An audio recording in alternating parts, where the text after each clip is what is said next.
He remembered the sky burning. Commander Cade wasn't a sentimental man. War had stripped that from him a long time ago.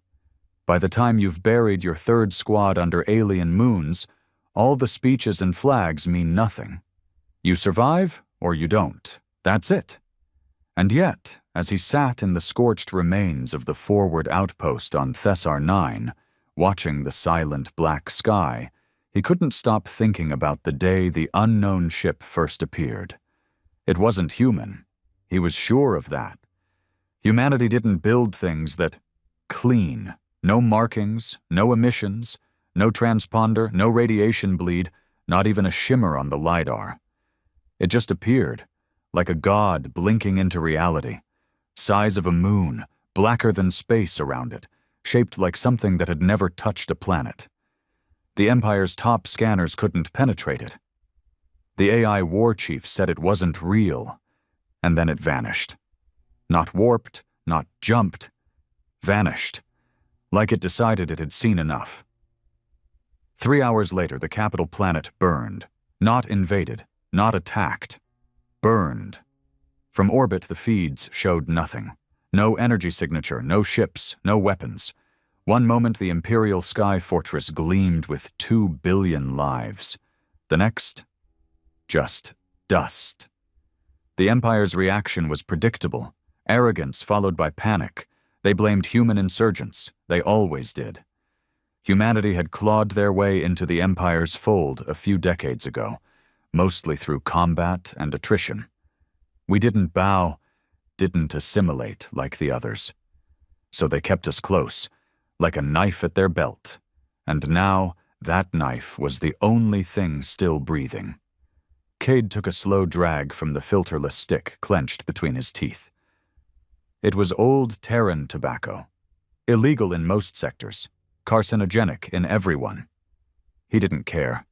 His lungs were already shredded from 50 years of combat in vacuum armor. One more poison didn't matter. His comm chirped once, a short pulse. Code red. He stood slowly, the ache in his bones familiar. His armor hung on a rack, scarred and pitted, the once glossy black paint nearly stripped down to raw alloy. He stepped into it like second skin, feeling the servos wake and sync with his nerves. The HUD flared. A map popped up, then another notification. 6th Fleet, offline. Sector 7, lost contact. Command, silent. He blinked.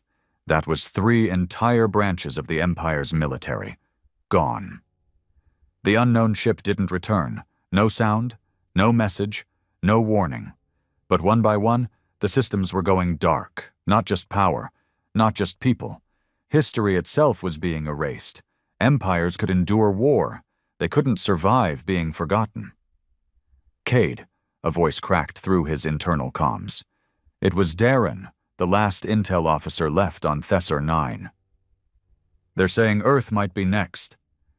Cade spat out the half-burnt cigarette and crushed it under his heel. If it was going to hit Earth, it would have done it already. We're not the target. Then who is? Cade stared out at the starless sky. Whoever thought they were in charge. The Empire had ruled for 10,000 years. They believed themselves unbreakable. They subjugated over 200 sentient races, bent entire star systems to their law, erased rebellions with orbital bombardments, and yet one ship, one black void, had humiliated them.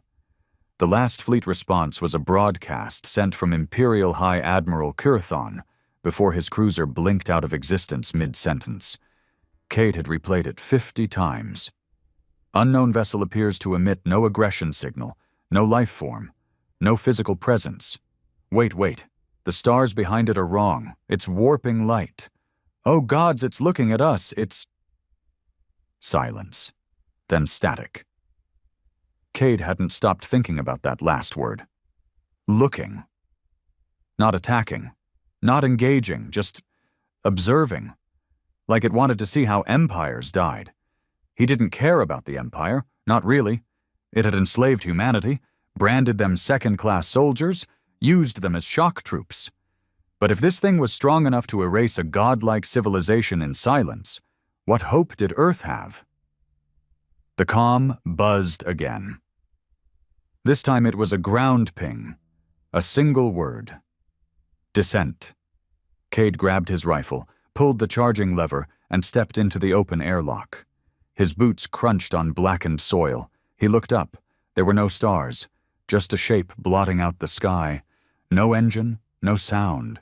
Just the feeling that something had arrived, something that had seen enough. Cade didn't flinch. "I don't know who you are," he muttered into the darkness, "but I've killed gods before." And then he raised his rifle. The air was too quiet. It wasn't the usual eerie silence of an empty battlefield. It was deeper than that, a silence that pressed on your skull like pressure in the deep ocean. Cade had felt fear before. He'd charged at biomechs that tore through armor like cloth. He'd waded through plasma fire and stepped over the mangled corpses of friends. But this silence? It was wrong. Even his armor, with all its stabilizers and climate buffers, hummed strangely under the black sky, like it was trying to scream, but had forgotten how. Cade's HUD was glitching. Not violently, not enough to be considered sabotage, just off.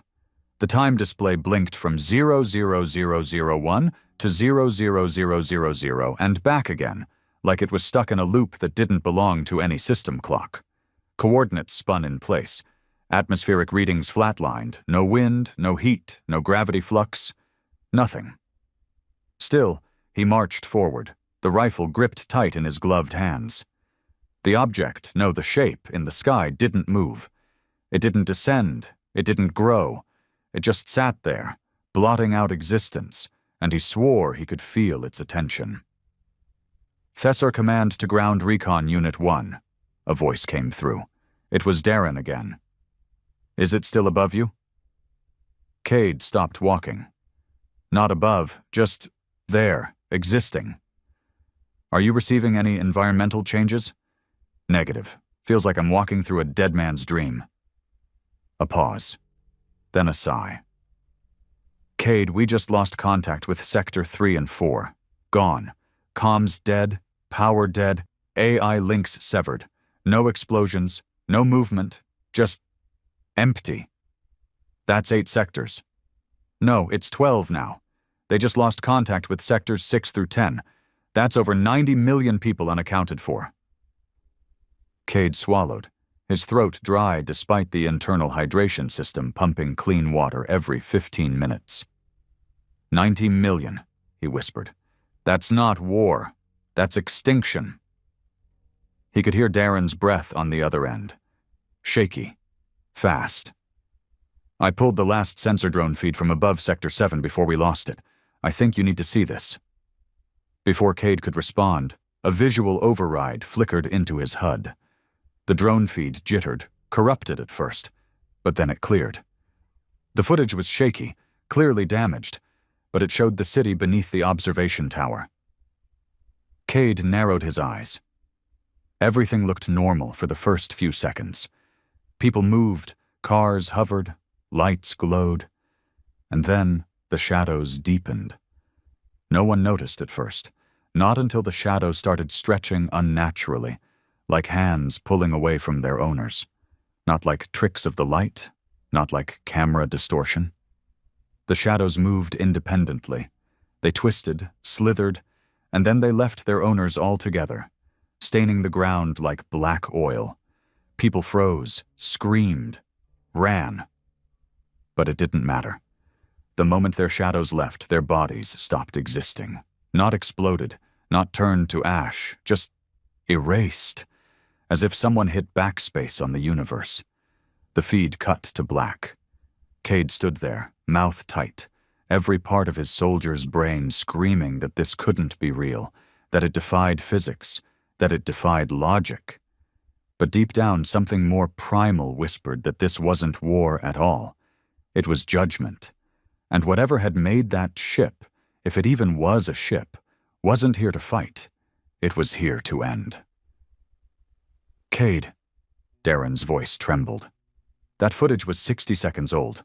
By now, Thesser 9 might be nothing but memory. Cade exhaled through his nose. You still there? Only because we're shielded underground. Our system's disconnected from the planetary grid. Full manual controls, old school, analog backups. Stay that way. Don't connect to anything. Don't let the AI activate. If this thing is erasing through data channels, it's not just hunting flesh. Copy. What are you going to do? Cade looked back up at the black void hanging above him. Something stupid. Without another word, he turned and started marching toward the last known epicenter, the place where the shadows had begun to stretch. He moved across crumbled streets, scorched pavement, twisted metal. The city was silent. No bodies, no blood, just absence. He passed playgrounds with swings still moving, park benches with half-eaten food resting on them, cars parked in lanes, engines still humming, no drivers in sight. It wasn't a battlefield. It was a museum of disappearance. Half an hour later, he reached the exact spot. It was a square. Circular fountain in the middle, long since dry, with crumbling marble and ornamental alien plants still trying to bloom. Cade stepped onto the fountain's edge and turned a slow circle. Nothing. He was about to curse when his boots shifted, just slightly. A vibration passed up his leg, light but noticeable.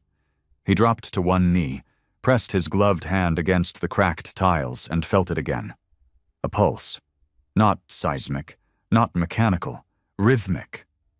A heartbeat? He quickly unlatched a handheld scanner from his belt, one of the old Terran models that worked without network reliance. No uplinks, just raw sensors. He activated it. At first it read empty, but then, slowly, something changed. Not a signal, a pattern.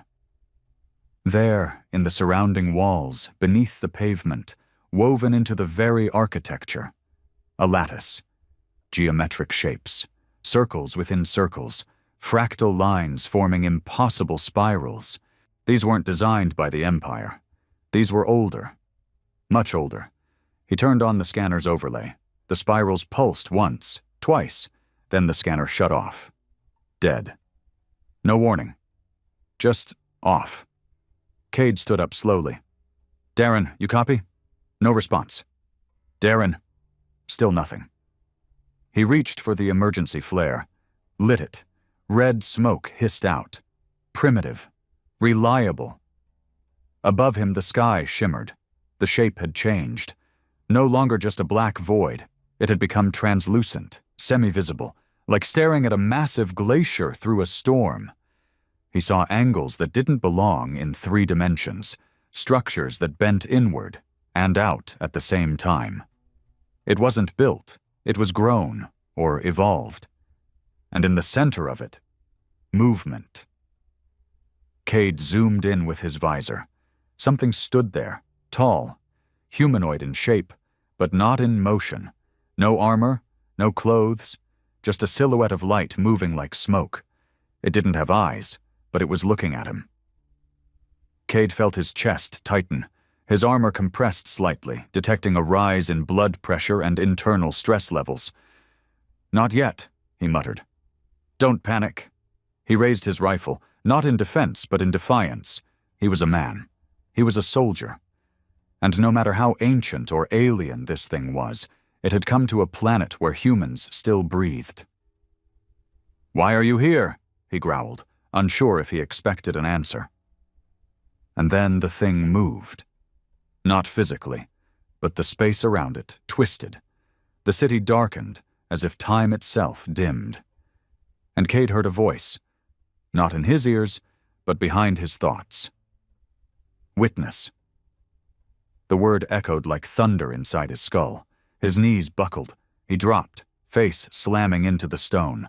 Blood ran from his nose. The word didn't speak to him. It rewrote him. Images poured into his mind. Planets burning, empires collapsing, gods screaming, races wiped out in silence, and one constant in all of it. the ship. It had no name. It didn't come from a place. It was called when civilizations reached their peak, when pride replaced purpose, when power turned inward. It was summoned by hubris, like a cosmic reaper drawn to arrogance. Cade screamed and clutched his head. The voice returned. They built eternity on the bones of the weak. They claimed divinity through domination. They erased. We erase them. We. Cade coughed. Blood dripped from his lips. Who are you? The sky flickered. The shape began to fold back in on itself. The end and the beginning.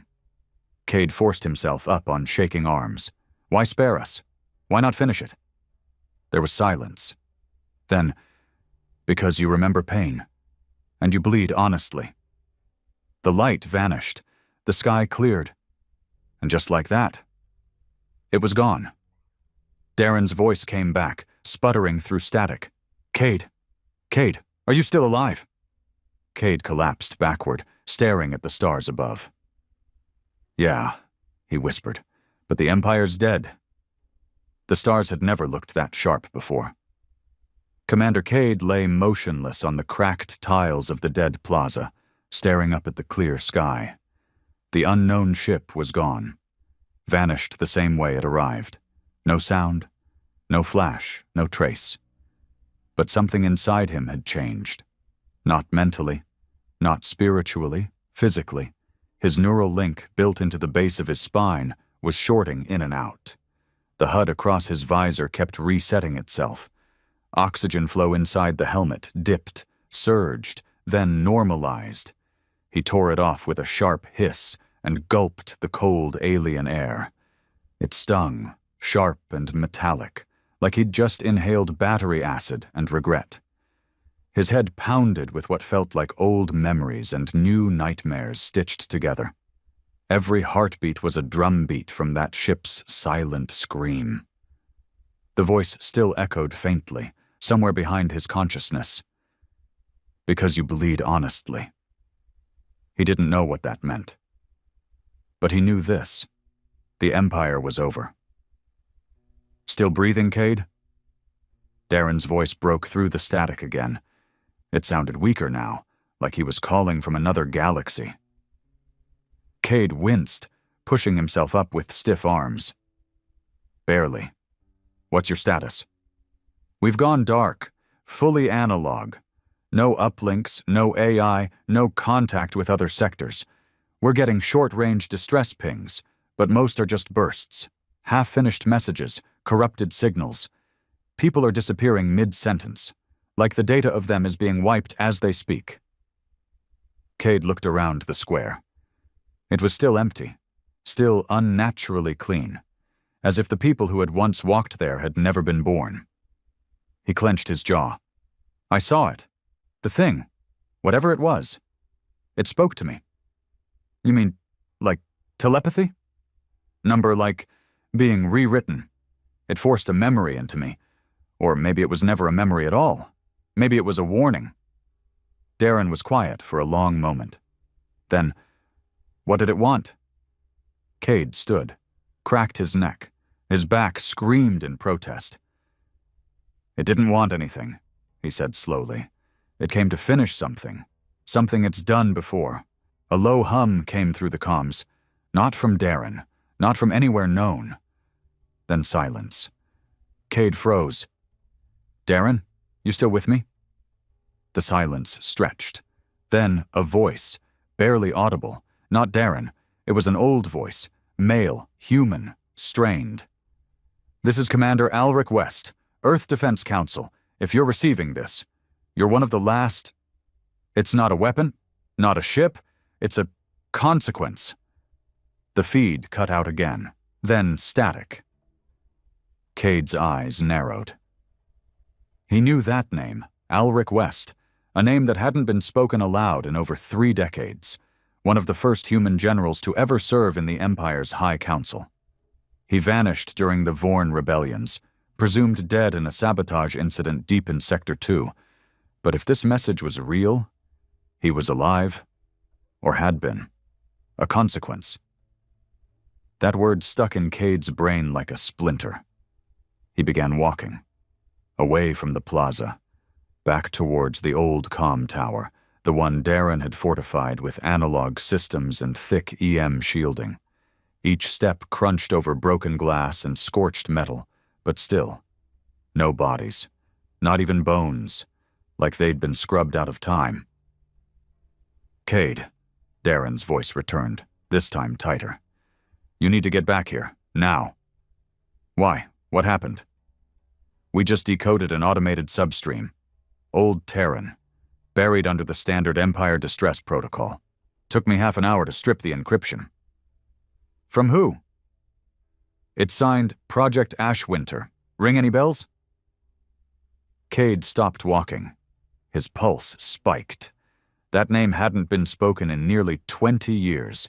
It was buried so deep under Empire intelligence layers that even whispering it near a terminal used to trigger review. But he remembered it. Ashwinter wasn't a project. It was a punishment. The last time Earth had tried to rebel outright, the Empire responded by launching Ashwinter, an initiative that aimed to reduce entire colonies to psychological null zones, not through bombs or viruses, but through absence.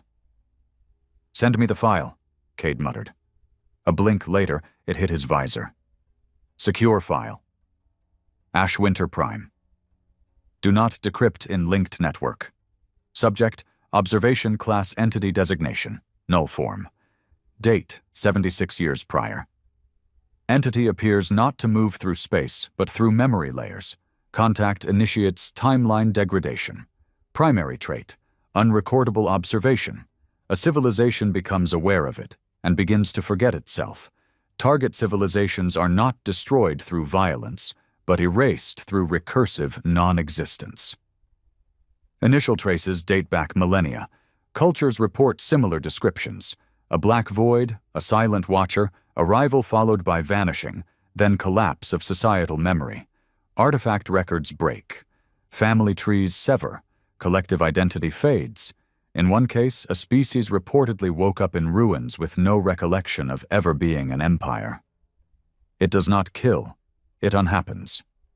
Note: Earth was flagged as incompatible with null-form sequence due to excessive emotional fragmentation and generational trauma markers. Status: terminated under order of Imperial decree. Do not engage. Cade's mouth was dry. "We were immune," he whispered. Darren's voice returned. "What? Earth. Humans. We were immune to it. Not because we're strong, not because we're smart, because we're too broken." "Come again?" Cade clenched his fists. "It doesn't erase by force. It erases by detachment, by making people forget what they were. It thrives on unity, on order, on systems that believe in their own permanence. That's why the Empire crumbled." He turned slowly, scanning the horizon. The cities, the mountains, the ruins of something far bigger than just buildings. "But humans," he continued, "we've never agreed on anything. We've fought each other more than any alien race ever could. We survive not because we remember, but because we can't forget. Our pain is our anchor, our scars. They hold us together." Darren was silent. Then, in a softer voice, "Then why are we still here, Cade?" Cade looked back at the empty plaza. "Because this thing doesn't destroy survivors," he said. "It uses them." The voice had said it clearly. "Because you bleed honestly." That wasn't mercy. That was recognition. Cade began to run now. Full sprint. Past melted towers, past empty homes. Every step hammered into the dead world around him until he reached the steel doors of the comm tower and slammed a fist on the manual unlock panel. The doors hissed open and Darren stood there, pale, sweating, eyes bloodshot. "You saw it too," Cade muttered. Darren nodded slowly. "Not like you did. But I had a dream. No, a memory that doesn't belong to me. My mother died when I was 8. Now I remember her dying twice, once on Earth, once in a city I've never been to." "They're bleeding history into us," Cade said. Or maybe stitching other histories through us. He stepped inside and slammed the doors shut. The interior was dark, covered in cables, manual switches, and paper logs, the kind of analog hell that only old Terran bases had ever loved. "So now what?" Darren asked, gripping the back of a chair. "Do we hide? Wait for it to pass?" Cade didn't answer. He walked to the edge of the room, to an old tactical display. It still showed the star map of Empire space. Dozens of sectors, hundreds of systems, most blinking red, a few already blacked out. "We don't hide," he said at last. "We don't wait." He turned, eyes hard. "We find out what this thing wants, and we give it something it's never had before." Darren frowned. "Which is?" Cade picked up a rusted Earth defense beacon from the storage rack, slapped in a fusion cell. The lights flickered to life. A fight. It was strange, preparing for war against something you couldn't aim at. Cade had fought for 50 years, against insectoid swarms, artificial rebellions, rogue AI cults, void-born parasites. Everything the galaxy could throw at a man, it had thrown. And every time he'd stood up again, bleeding and bitter, but breathing. But now?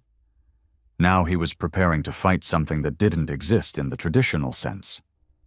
The void entity, the null form, as Project Ashwinter called it, wasn't a threat that could be outgunned or outflanked. It didn't use soldiers, didn't burn cities. It simply observed, and by doing so, unwrote what it saw. And somehow Earth had survived that gaze. Darren stood behind Cade, watching silently as he loaded a pulse core into the old Terran beacon. The room smelled of ozone and burning plastic, a byproduct of keeping analog systems alive in a world built for synthetic control. Every screen in the comm tower was dead except one, a flickering 3D map of known space filled with red blinking sectors, showing the collapse of the Empire in real time. Sector 14, gone. Sector 3, silent. Sector 19, broadcasting gibberish, coordinates that led nowhere, emergency codes from species long extinct.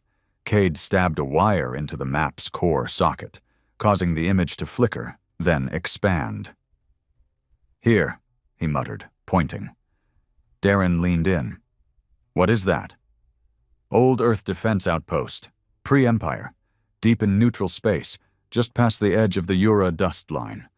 Was used for research on Ashwinter before the Empire shut it down. Most don't even know it still exists." "You think they knew more than what was in the report?" "I'd bet blood on it." Darren frowned. "And you think someone's still alive there?" "No," Cade said grimly. "But something might be. Logs, data, warnings we never listened to. And if we're going to fight this thing, I want to know exactly what triggered it." Darren leaned against the table, rubbing his temples. "Do you think we triggered it?" Cade didn't answer right away. His silence was enough. The Empire's arrogance had spanned millennia. They thought their unity was divine. Thought control was progress. They saw humans as chaotic, fragmented, flawed. But maybe that flaw had been the reason the Empire fell, and Earth stood. He turned toward the launch bay inside the tower. Dust-coated jumpsuits, rusted exopacks, a single short-range cruiser still functional under manual controls. It had no AI, no hyperlink. It was like flying blind with a brick strapped to a nuke. But it would do. "We take the ship," Cade said. "We head to the Ashwinter outpost. We find out what this thing really is, or at least what it wants. And then—" "What?" Darren asked. "We beg it to spare us?" "No," Cade said, voice low and cold. "We find a way to hurt it." Darren laughed once, bitter. "You're out of your mind." Cade looked over. "That's why I'm still alive." They launched at dawn, or what passed for dawn on Thesser 9. The cruiser stuttered at first, like it hadn't been awake in decades. but eventually the engines held. The skies were empty. No patrols, no Empire drones. Just silence. They punched through atmosphere and into space within an hour. The moment they hit orbit, Darren called out, "Visual on debris field. Massive!" Cade stepped to the viewport. Outside, floating above Thessar 9, was what remained of the 7th Imperial Armada. Or at least what used to be it. Hundreds of ships, from corvettes to supercarriers, all frozen in disarray, not destroyed, not burned, just abandoned. Lights still blinking, engines still primed, no bodies. Cade stared in silence. It didn't even consider them worth erasing. Darren nodded grimly, like swatting flies and forgetting they existed. They passed the debris without interference, then punched their route manually through uncharted space. It would take them 3 days on the cruiser's sublight engines, an eternity in a galaxy used to warp travel. But speed meant exposure, and Cade didn't want to be seen. The first night, Cade didn't sleep. He sat near the nav console, drinking stale water, staring at old holographs pulled from the ship's archive. Pre-Empire Earth. Images of smoking cities, protests, war, ruins and revolutions. And yet through all the pain, something constant, a face in every crowd. Defiance, rage, identity. Humans didn't forget who they were, even when they wanted to. That's what made them dangerous. The second night, Darren joined him. "You ever wonder," he asked, "if this is what we were always heading toward?" Cade looked over. "What do you mean?" Darren leaned back. "I mean, this thing, this null form, it's not a villain. It's not an invader. It's a force. It shows up when civilizations get too big, too perfect, when they lose the reason they started building in the first place." Cade didn't respond. Darren went on, voice quieter now. "Maybe this is how the universe balances itself. Maybe there's no peace to be found in unity, only erasure." Cade tapped the side of his helmet. "Then let it come. I'm not looking for peace. I'm looking for a reason to pull the trigger." They arrived at the Ashwinter outpost on the 3rd day. It was a jagged rock orbiting a dead sun. No atmosphere, no movement, just an old black station bolted to the crust like a scar. It had no beacon, no lights. But when their ship approached, an old Earth command signal blinked green. Recognition code accepted. "Son of a bitch," Cade muttered. "They never shut it down." They docked, entered through the outer ring. No security, no defenses, just dust and silence and the creaking groan of something ancient still trying to live. Inside, it was colder than space. Generators were offline. Only one hallway had emergency power. They followed it. At the end, behind 2 rusted bulkheads, they found it. A man. Or what had once been one. He was sitting in a chair, skin mummified, bones frozen in place.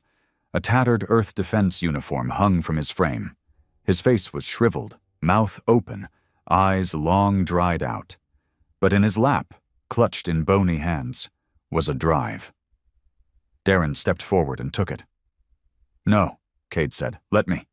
He pried the drive loose. It was warm, warm. "That shouldn't be possible," Darren muttered. "Power's dead." Cade connected it to a handheld reader. A hologram blinked to life. Alric West, younger, fierce, voice steady. "If you're watching this, Earth still stands.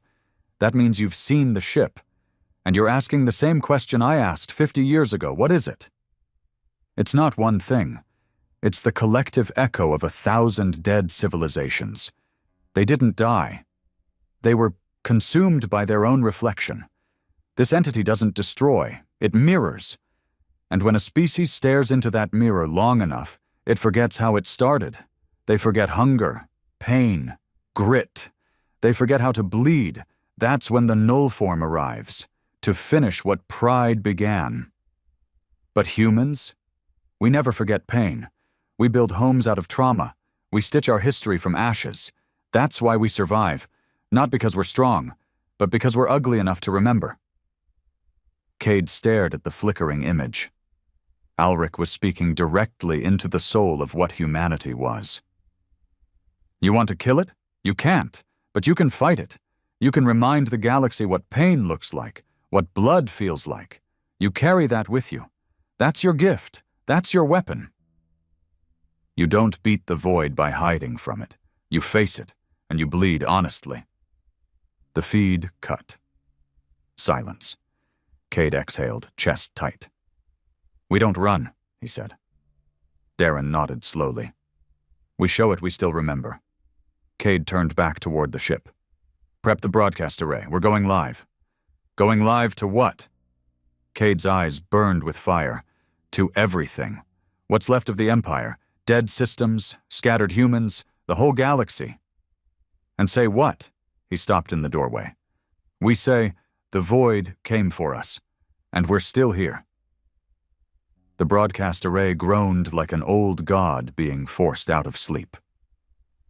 Cade stood in the control chamber of the Ashwinter outpost, staring at panels that hadn't seen light in over 50 years. Darren worked beside him, fingers flying across a cracked keyboard, coaxing ancient Terran tech back to life without alerting whatever ghost systems the Empire might have left behind. No uplinks, no AI, no synthetic stabilizers, just two men and a dying signal line that might still carry a voice across the stars. "This signal's not going to last more than a few minutes," Darren muttered. "The fusion battery's bleeding out. Maybe one jump relay before it fries." "That's enough," Cade said, tightening the straps of his ragged armor. "We just need one ear." "One ear's not going to stop what's coming." Cade looked up, eyes hard. "It's not about stopping it, it's about challenging it." He stepped forward and flipped the switch on the recording mic. A red light blinked. "Live." His voice was coarse at first, rusty from hours of silence and recycled air, but it carried weight, it carried truth. "This is Commander Cade Mercer of the Earthborn Shock Legion," he said low and steady. "If you're hearing this, you're either hiding, dying, or you're like me, too damn stubborn to quit." He paused. No script, no plan, just the words crawling up from deep inside his bones. "You've seen the black sky. You've watched cities disappear. You've felt the world forget itself while you're still standing in it. I know. I've been there. And now you want answers. You want to know what the hell that ship was, why it looked at us and blinked us out like we were smudges on glass." He leaned closer, the static crackling around his words. "It wasn't a weapon. It wasn't a fleet. It was a reckoning. A consequence for pretending we were gods." The red light blinked faster. Time running out. "But here's the thing," he said, voice rising. "It didn't finish the job. It blinked and we were still here. Earth still breathes. Humans still bleed. And that thing? That void? That null form? It doesn't know what to do with that." Cade slammed his fist down on the table, rattling the mic. "Because we don't forget. We don't dissolve into order and peace. We remember every betrayal, every lost name, every scar etched into our skin. We were never meant to be part of the Empire. We were the thorn they tolerated, not the jewel they prized. But now?" He paused, letting the air settle like ash. "Now we're all that's left." Darren glanced up, nodding once. Cade leaned in again. "If you're a soldier, find a weapon. If you're a tech, find a signal. If you're breathing, then damn it, fight. I don't care if the enemy is made of silence and shadow. I don't care if it wipes out our names. It looked at us and moved on. That means we matter. That means we're the problem." A final beep echoed. Signal fading. "Let's make sure it remembers why." The mic went dead. The red light stopped blinking. Silence returned. Cade stepped back and exhaled. The whole outpost seemed to creak in approval or warning. Darren stood slowly. You think anyone heard it? Cade didn't answer. He stared at the floor, eyes scanning lines of cracked tile, as if listening for something older than sound. Yeah, he said at last. I think something did. They left the broadcast room and sealed it behind them. There was no second transmission, no backup signal. Either that one message lit a spark across the surviving corners of the galaxy, or it vanished like everything else. But something had changed. The moment they stepped back aboard the cruiser, the sky outside shifted. Cade? Darren said, pointing to the viewport. That's not normal. Above the dead sun, where nothing should have been, the stars began to flicker. Not like distant lights, but like pixels on a broken screen. One by one, constellations twisted. The sky warped. The shape had returned. Not directly above them, not on the planet, but just beyond perception. Like it was pacing. I think we got its attention, Darren whispered. Cade grabbed the control stick. Then let's make sure we hold it. They fired the engines and left the outpost behind. Fast, hard, straight toward open space. Not back to Thesser 9, not to Earth. Cade had something else in mind. What are you doing? Darren asked. Heading to a graveyard. He pulled up old coordinates, hidden Earthborn sanctums, pre-Empire war zones long since declared off-limits. The place where rebellion bled into legend. A place where human soldiers had been left to rot because their loyalty wasn't to the Council, but to each other. Valkyr's Rim. It was a hell world orbiting a decaying star. No resources, no life. Just a cluster of broken ships and buried secrets. But it was also the last known location of the Cradle. A myth among old Terran ranks. The Cradle wasn't a weapon. It was a code vault.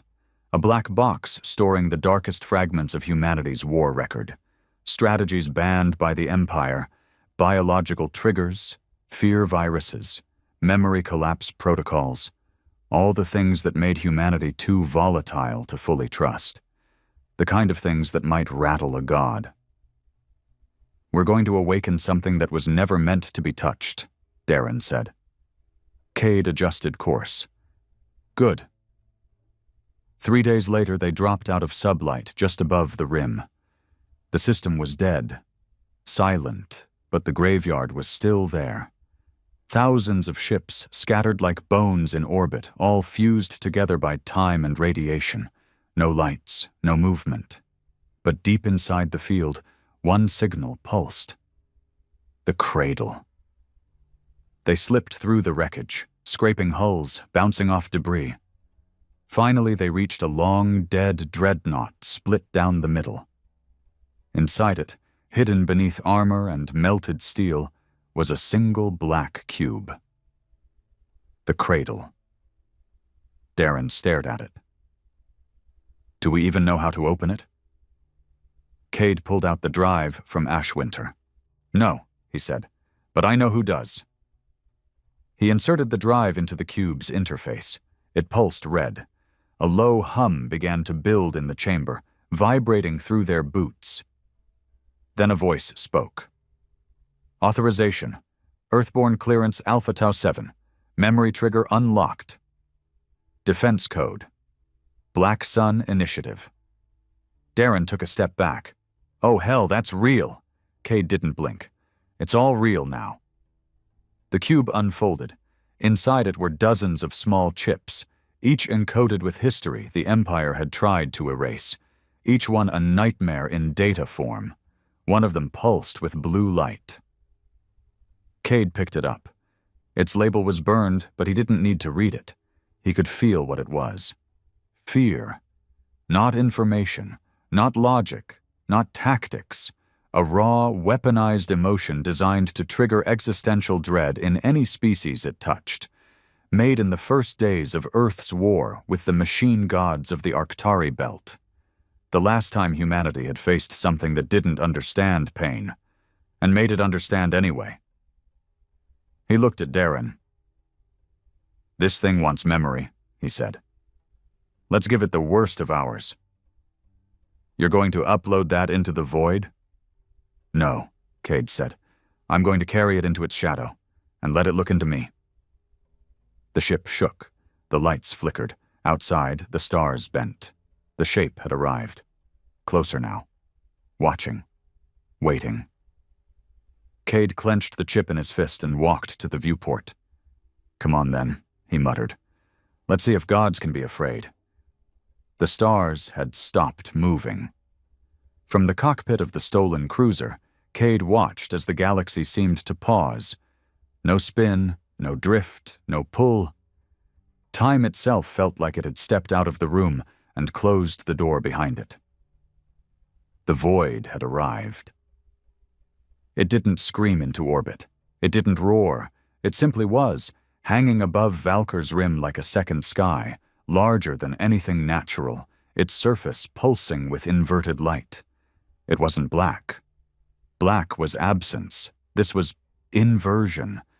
Like it rejected the idea of color, of matter, of presence itself. And yet it saw him. He felt it again, that unbearable awareness pressing into his chest, a gaze so immense it crushed everything you thought was real. Darren stood beside him, pale and shaking. "It's here." Cade didn't reply, he just stared. In his hand was the chip, fear, encoded in raw, emotional data, more than just terror. This wasn't a weapon that burned or cut. This was the scream of a mother who lost her child to an orbital strike. The desperation of a soldier holding his intestines in after a pulse bomb went off. The silence of a dying child who knew no one would come. This was the worst of humanity, wrapped in memory, soaked in history, preserved as a virus. He hadn't loaded it yet. Once he did, the broadcast would reach every nearby receptive signal, the entity included. If it could be reached, if it even had something like memory. "Cade," Darren said again, now clutching the side of the console. "If we do this, we don't know what it'll do. It could erase this entire sector in a blink." Cade turned, eyes bloodshot, voice low. "And if we don't? It erases everything slowly, thoughtfully, like we never mattered." He slotted the chip into the interface. The ship's systems flickered, then rebooted in silent mode. Emotions, not logic, flowing through the circuits. Earth's darkest invention had never been authorized for use, even during the final rebellions. That had changed. The air grew thick, like the ship itself knew what it was carrying. "Cade." Darren backed away, voice dry. "It's reacting." The shape outside twisted. The angles broke. One corner of the void folded inward, exposing something underneath. Not physical, not visible in the traditional sense, but alive. It looked like a wound in space, a wound that was bleeding memory. And in that instant, Cade saw too much. Thousands of civilizations blinking out, not through war, but through abandonment. Cities with no names, planets where no child was ever born, empires that never learned from pain. The void didn't kill them. It made them forget why to exist at all. That's what the null form was. A mirror. And civilizations that loved their own reflection too much. They dissolved into it. But humanity had never loved itself. It fought, it fractured, it hated. It remembered every sin, and Cade was about to weaponize that hatred. He pressed the final sequence. The chip activated. A silent signal pulsed, carrying not data, not words, but pain. He didn't transmit it through words. He broadcast himself. The chip flooded his neural link. His spine arched. Every old wound lit up like it was fresh.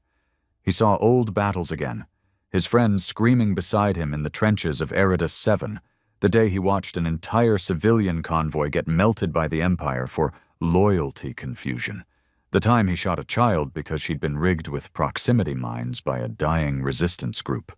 And then, his worst moment, His brother, captured, tortured, reprogrammed by Imperial Black Ops. Cade had to kill him with a knife. No gun, no mercy. The chip relived it all, through him, and sent that agony screaming into the void. The sky rippled. The ship shook.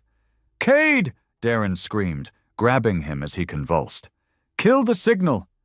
But Cade didn't stop. The pain was flowing now, not out of him, but into the thing above. The shape in the sky began to buckle. Its geometry wavered. And for the first time, Cade heard something new. A sound. Not speech, not data, a moan. Deep, low, as if space itself had been stabbed and didn't understand what pain was. The wound in the sky opened wider. Cade collapsed to his knees, nose bleeding, jaw clenched. He was barely conscious when he saw it. A figure stepping out of the void. Not a machine, not a god, something that looked almost human, but cracked, stretched, warped by time. It had no face, just a skull of mirrored glass, its surface rippling with every scream Cade had ever buried. It stepped onto the hull of their ship, ignoring physics, ignoring matter. It came for him.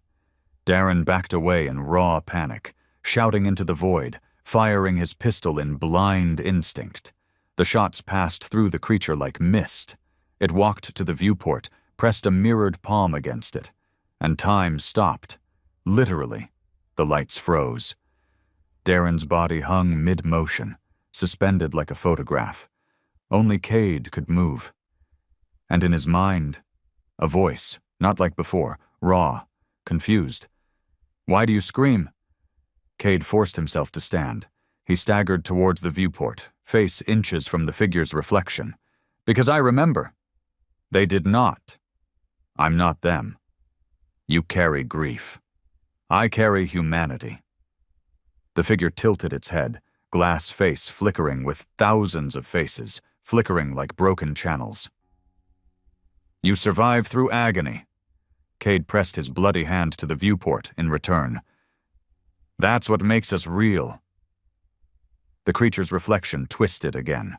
Now it showed Cade himself, as a boy, then as a soldier, then as a man covered in blood, then as nothing. The mirrored image faded. "You hurt me." Cade grinned, blood on his teeth. "Good." The creature stepped back. Time resumed. Darren collapsed, gasping. The lights blinked. The sky shifted. The wound closed. The shape retreated. Not vanished, just pulled away. For the first time in known history, the null form withdrew. Not because it was beaten, but because it had felt something it never had before. Pain. Cade collapsed beside the console. Darren dragged himself toward him. "You alive?" he gasped. Cade nodded weakly. "More than ever." "What? What just happened?" Cade stared out the window. It saw us, really saw us, and for the first time, it didn't know what to do. Darren leaned against the wall, staring at the stars returning to normal. "So, what now?" Cade looked at the cradle's still glowing chip. "Now we make sure it never forgets us." The signal hit the stars like a pulse of raw nerve. In the days after Cade's broadcast and the confrontation with the null form, something began to stir across the remnants of the Empire. Not immediately, not loudly, but deeply, like a great heart starting to beat again after a long, cold stillness. In forgotten bunkers, on derelict warships, in quiet corners of dead worlds where human outposts had long since gone silent, the message replayed. "If you're breathing, then damn it, fight." For the first time in a generation, humans started answering. It began with flickers, a rogue transmission from the Ferris Belt, where Earthborn miners had hidden from the Empire's forced relocations decades ago. Then a garbled voice in the decaying orbit of the Helios Gate, a coded reply from the depths of Venera 3's collapsed underground rail lines, where deserters had become myth. The Empire had called them fractured, disloyal, dangerous. Now those same forgotten fighters were waking up, remembering who they were and who had made them disappear. They didn't believe in unity, they believed in vengeance, and Cade had given them a reason to remember. Inside the cruiser, patched into the cradle's manual systems, Darren tracked the signals one by one. 17 confirmed pings, he said, tapping the crude console. Old Earthborn tags. Some of them. Cade, some of these are from legions that were wiped out during the Empire's pacification campaigns, supposedly extinct. Cade sat hunched near the viewport, still pale from the overload. His body hadn't recovered from the confrontation with the Null form. The pain broadcast had aged him 10 years in minutes. His eyes were sunken, his movements stiff. But his mind was sharper than ever. They went dark because the Empire erased their history, he muttered. Not because they died. We're not easy to kill. Darren nodded. These people are angry. Good, Cade said. We're going to need that. Outside, the Rim graveyard remained still. The void hadn't returned. Not yet. But Cade could feel it watching, not just hovering anymore, studying. The chip was still embedded in the ship's systems. Not broadcasting anymore, but still active, still warm. Like it had imprinted itself on the ship's core, changing something subtle in the way the sensors read the space around them. Cade had touched the mind of the Null form, and it had touched his. He felt things now he shouldn't, heard echoes, flashes, moments not his own, distant cries, civilizations dying in silence, and something deeper. Curiosity. He knew it now. The void wasn't just a destroyer, it was a learner. It had never been hurt before, never been shown real fear, not the kind that came from emotion, but from memory. And now it was adapting. What if this backfires? Darren asked quietly. What if all we've done is teach it how to erase us better? Cade stood slowly. Every joint creaked. Then we make it regret learning. The console pinged again. Darren glanced down. New signal. Stronger. This one's different. Cade stepped over, scanning the output. A sharp, rhythmic code. It wasn't military. It was ritual. A blood flag. Used only once in Terran history. By survivors of the Rainscar massacre, when an entire battalion was abandoned by the Empire and fought off a biological siege for 6 years alone. They'd encoded their last message in a blood flag, one final scream into the void. This signal matched that structure. Play it, Cade said. The transmission began, distorted but clear. This is Lieutenant Ren Varro, Earthborn Division 13. We received your message. Sector 24 is lost. Half our people don't remember where they were born. The other half don't care. But we do. We remember pain. We remember what it cost to be forgotten. A pause. You bled honestly. We will too. Another ping followed seconds later, then another, and another. The console filled with call signs. Squads that didn't exist in the Empire's history books. Names that had been stricken from records. Soldiers who weren't supposed to remember who they were. And they were all saying the same thing. We remember. Darren sat down slowly, exhaling. You started a war. Cade stared at the blinking console, jaw tight. Number I resurrected one. He turned towards the nav system. Prep jump coordinates. Earth. Darren's head snapped up. Are you insane? We need to get there before the Null form does. The Empire buried more than just our history on that planet. They buried weapons, knowledge, data too dangerous to keep accessible. You think Earth will still be standing after this? If it's not, it's still home. He didn't wait for debate. He locked in coordinates. As the ship prepped for jump, something strange happened. Every system went dark. Not violently, just like a breath being held. Darren stood. Cade? Then the console flickered. A single message appeared on screen. Not from any relay, not from any faction.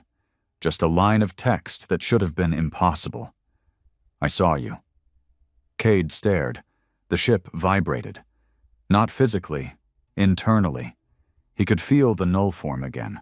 Not in space, but in his mind. Not attacking, not deleting, mimicking. It's trying to think like us, he whispered. Darren stepped back. Then we've infected it. No, Cade said darkly. We've awakened it. The ship's systems returned to life. Jump drive lit up. They launched. The stars bent. The rim graveyard vanished. And in the deep, somewhere beyond light, the void shifted. Inside its impossible geometry, it held a new shape now.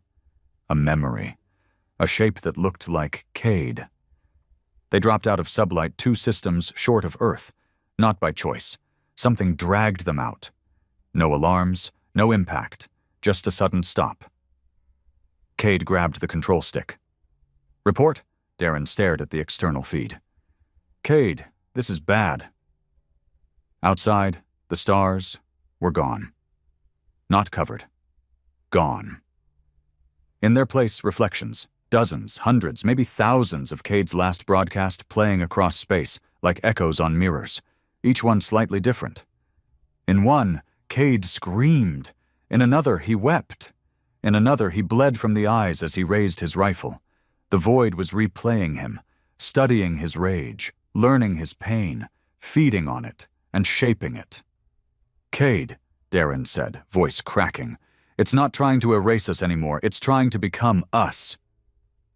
Cade felt cold all over. He stepped to the window. One of the mirrored echoes turned its head and looked directly at him, not through the screen. At him, and it smiled. Cade whispered, "It learned fear." Darren replied, voice barely audible, "And now it wants to know what comes after." Cade stared into his own face, reflected across the void, warped and multiplied, replaying like a corrupted memory loop in a broken mind. Each version of him, each echo, played out something different. One screamed in helpless fury, rifle shaking in his hands. One dropped to his knees, sobbing with blood dripping from his eyes. One stood, calm and grim, whispering words Cade could no longer hear, but knew by heart. And one just smiled. The same crooked, defiant grin Cade wore when he'd first challenged the void. It wasn't just mirroring him. It was learning to feel him. "What is this?" Darren whispered, transfixed by the impossible theater outside their viewport. "This isn't a ship. This isn't war. It's an infection of thought." "No," Cade muttered, voice hard. "It's imitation. Pure mimicry. The thing doesn't destroy like we do. It unbuilds. But now it's realized the one thing we have that it doesn't." He turned to Darren. Consequence. The void hadn't killed civilizations by burning them. It had watched them erase themselves, bored of repetition, weary of their own perfection. It reflected their godlike pride back at them, let them see the futility in eternal stability, then waited for the rest to collapse. But humanity had always been different. We fought because we were broken. We survived because we refused to forget our wounds. And now the void wanted that too. The flickering shapes outside began to converge, bleeding into one larger mass. A figure began to form, taller than any known species, broad-shouldered, long-limbed, the outline of a soldier. A man. But not quite. Its face shifted. Not flesh, not metal, something in between, and its mouth never moved, but Cade still heard it inside his skull. "I understand now." Darren gripped the console. "It's using your memories to build identity." Cade nodded, slow and steady. "It's becoming something else. Fear is not weakness. Pain is not decay. They are structure." The figure stepped forward across the stars. No movement, just presence. "You endured. I did not account for memory that resists deletion." Cade stepped to the viewport, face inches from the swirling void. Because we wear our pain, every day. You made us remember it louder. The figure flickered, glitching between Cade's image and something new. A face that wasn't his, but could have been. The first version of something trying to be human. I want to understand more. That's not how this works, Cade said. Chook, show me. Let me feel everything. No. The void paused. You fear what I may become. Cade stepped away from the viewport. No, he said. I fear what I might become if I let you in. The ship shook. Suddenly, hundreds of signals burst across the system. Darren turned, eyes wide. Cade, every Earthborn signal just lit up. They heard us. They're coming. He looked at the radar. Dozens of ships, small and crude, patched together from ruins, relics of Earth's abandoned children. None of them carried fleet AI. None of them had wormhole tech. These were hand-forged weapons of desperation, and they were charging in. To die, maybe, but to die loudly.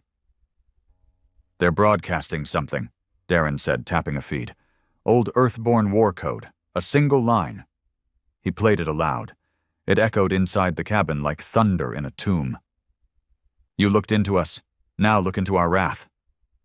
Cade closed his eyes and smiled. The void, in response, shifted again. Its figure opened its arms, not in threat, in invitation. Then give it to me. Darren turned to Cade. We can overload the chip, feed the Cradle's entire fear archive into it, everything the Empire tried to forget, every rebellion, atrocity, genocide. If this thing wants pain, let's drown it. Cade nodded. Do it. The Cradle began to hum. One by one, the data wafers activated, history uncoiled, screams encoded in soundless files, blood-written memories, the whispered last words of soldiers who died abandoned in vacuum, all of it pumped into the chip. The ship groaned under the weight of it, hull shaking, systems dimming. Cade stepped into the central core, and once again he broadcast himself. Not just one moment this time, all of it.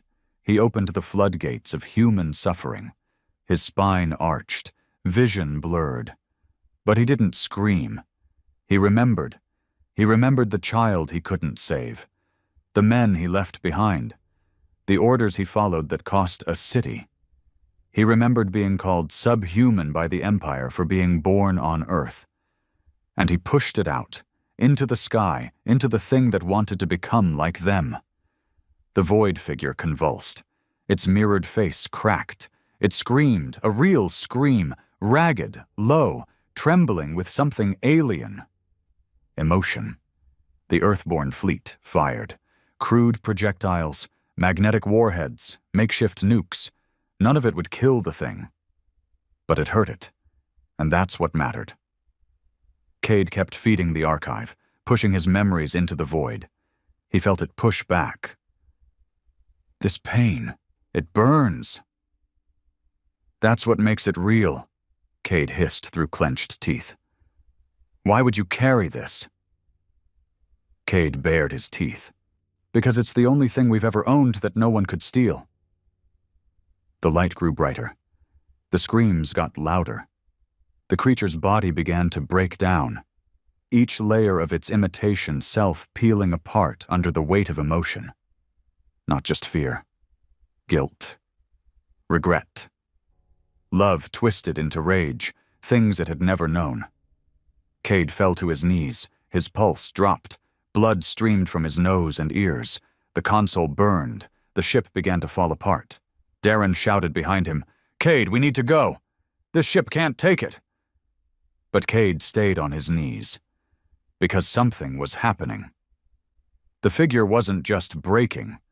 It was cracking open like a shell, and from the center of it, something small emerged. A spark. Not light, not matter, just remembrance. The core of the entity, the real one, had been watching itself through 1,000 civilizations, repeating the same cycle for eons. It hadn't been an executioner. It had been a slave to its own pattern, and Cade had broken the mirror. "You showed me death," the core whispered in his mind. Cade coughed blood, forcing himself to speak. "Number I showed you life that won't forget death. There's a difference." The core flickered. Then it left. No sound, no flash, just absence. The mirrors vanished. The shape dissolved.